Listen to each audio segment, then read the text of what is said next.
Hello everyone, it's Justin, aka Jink and Rocket, and today I just want to talk a little bit about Majora's Mask versus Ocarina of Time. I'm about 2 videos away from becoming the Zelda channel. But anyway, I wanted to pull out the cartridges here, the old cartridges, and I actually left the dust on it so I could blow it off here. Let's see if this shot works out.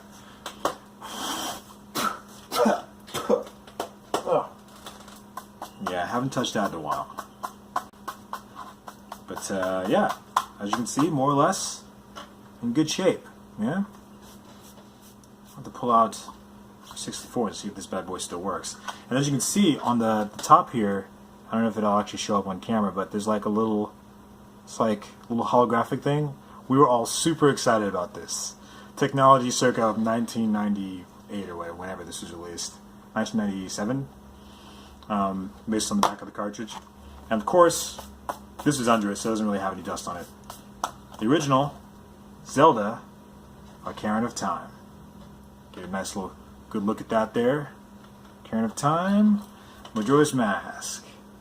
Got to do a little, see if I can do it. Ooh, look. Oh, it moves. Oh my god, so cool. As you can see, they're both gold cartridges, which is really cool back in that day and age. You know, you had to get the gold cartridges. It was just, you didn't want the gray ones.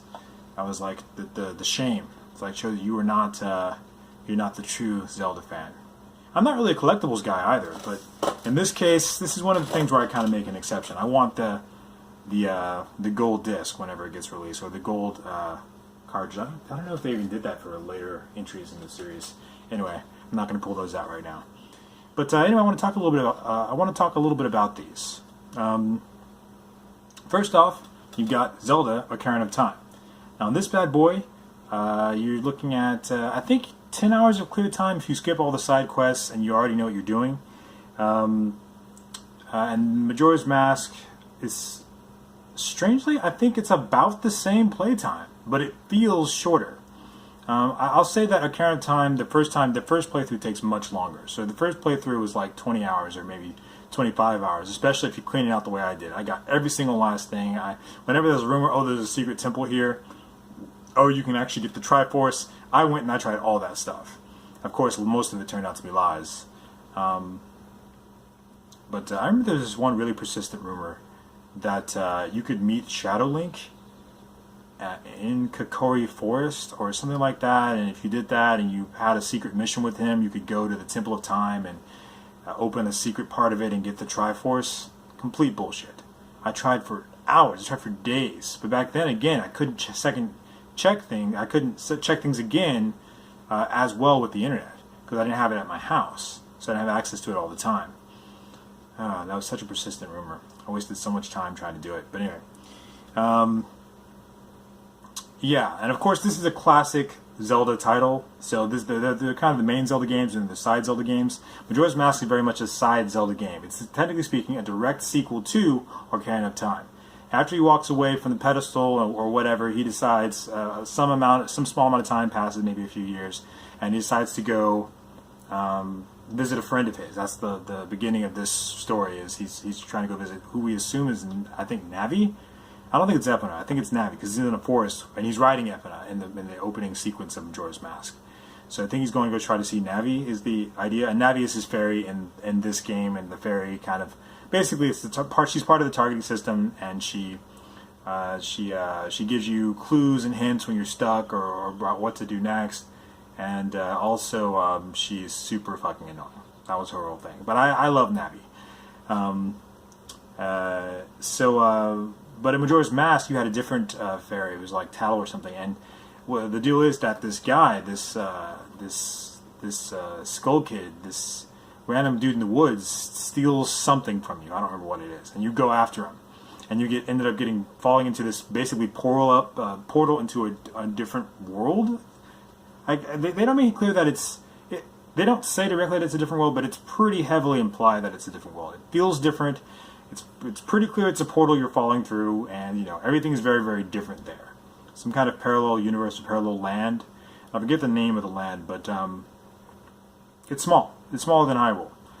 There's the main town, which is like the center, and then around that are all the side, basically sections of the game that you got to go visit. It's actually a fairly massive game. considering that it very much feels like, I don't want to say an extensive DLC because it doesn't. It's much more massive than that. But for some reason, it doesn't feel as massive as Ocarina of Time. Maybe it's because I'd already played Ocarina of Time and my expectations were different. But I think that Majora's Mask was actually, I'm pretty sure it's a smaller game, even though there are some pretty hard parts in it. But yeah, in Zelda Ocarina of Time, you got like the first 3 temples when you're a young Link. Then you pull the sword out of the pedestal 7 years in the future. Now you've got the 7, I think, temples you have to face as older Link. And this, it's less, is all I remember. I think is it only 4 temples? I don't remember, because there's all these side quests. Because Majora's Mask wasn't really as much about the main missions and quest. It just wasn't as much. It was much more about the world, the characters in the world, and the side quests. Now, there's this whole mask thing. It's all about masks, and the masks have different effects, and they allow you to do different things. And there are these schedules, and it's like a Groundhog Day theme. So you have to, using your Ocarina, instead of with this, you can change night and day, and go backwards and forwards in time. But in this one, you could fast forward time, you could slow time, you could go, I think, you could go back. Did you have to start all over? I don't remember. If you could just go backward a day. I'm pretty sure you could go forward a day. So you could fast forward, like making that, not only make time go faster, but actually go forward a day, for example. Yeah, because that was actually relevant and very, very important, because in this thing, everything runs on a schedule. So all the characters run along different routes. They're at certain times, at certain places to do certain things. And if you're there to intervene, you can change sort of their fate or what happens to them. And based on those events, you can get new masks, new items, and discover new places in the world. And that was a really, really cool thing. Also, the mask system allowed you to actually become the different denizens of the Zelda universe. So you ever wanted to be a Goron? You ever wanted to be Zora? You ever wanted to be, what do you think? Goron, Zora, or Deku? That was probably the least exciting. That's the one you get first. Well, this is the way you do it. Well, this is where you can do it. Majora's Mask. You can, technically speaking, do it in sorry, brain part here. You can do it in Oracle of Seasons and Oracle of Ages. I know you can do it in Oracle of Seasons. I'm still working through Oracle of Ages, so I'm not really sure if you can do it in that game. But in that one, it's less exciting because you don't. A, it's not in 3D. This is like a Game Boy Color game, and B, you don't really get to use their powers or anything. You just look like them, and they don't attack you when you walk by them. That's the whole thing. Because in most of the Zelda games, one of the really cool things you realize about Ocarina of Time, and what part of the thing that makes it really special, is that everything isn't fucking evil in this game. So, you know, you play the first Zelda, which chronologically, I'm not even getting into chronology of Zelda, that's a different video. Never mind, I regret even beginning that statement. But,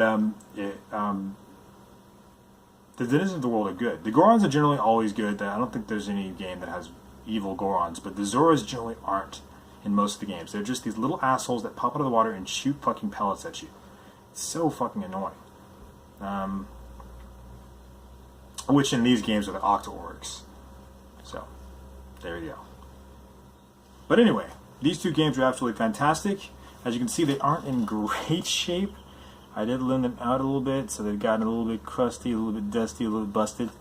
I might have a plug me in thing for one of my videos. If you guys like this one. I don't know why I'm showing you every single side of this like you want to see every single side of this, but I assume you do. Just to see if they work. But yeah, these are great games. Okay. I promise my next video will not be a Zelda one. Anyway, this is Justin, aka Jinkin Rocket, signing out. I'll see you in the next video. Bye-bye.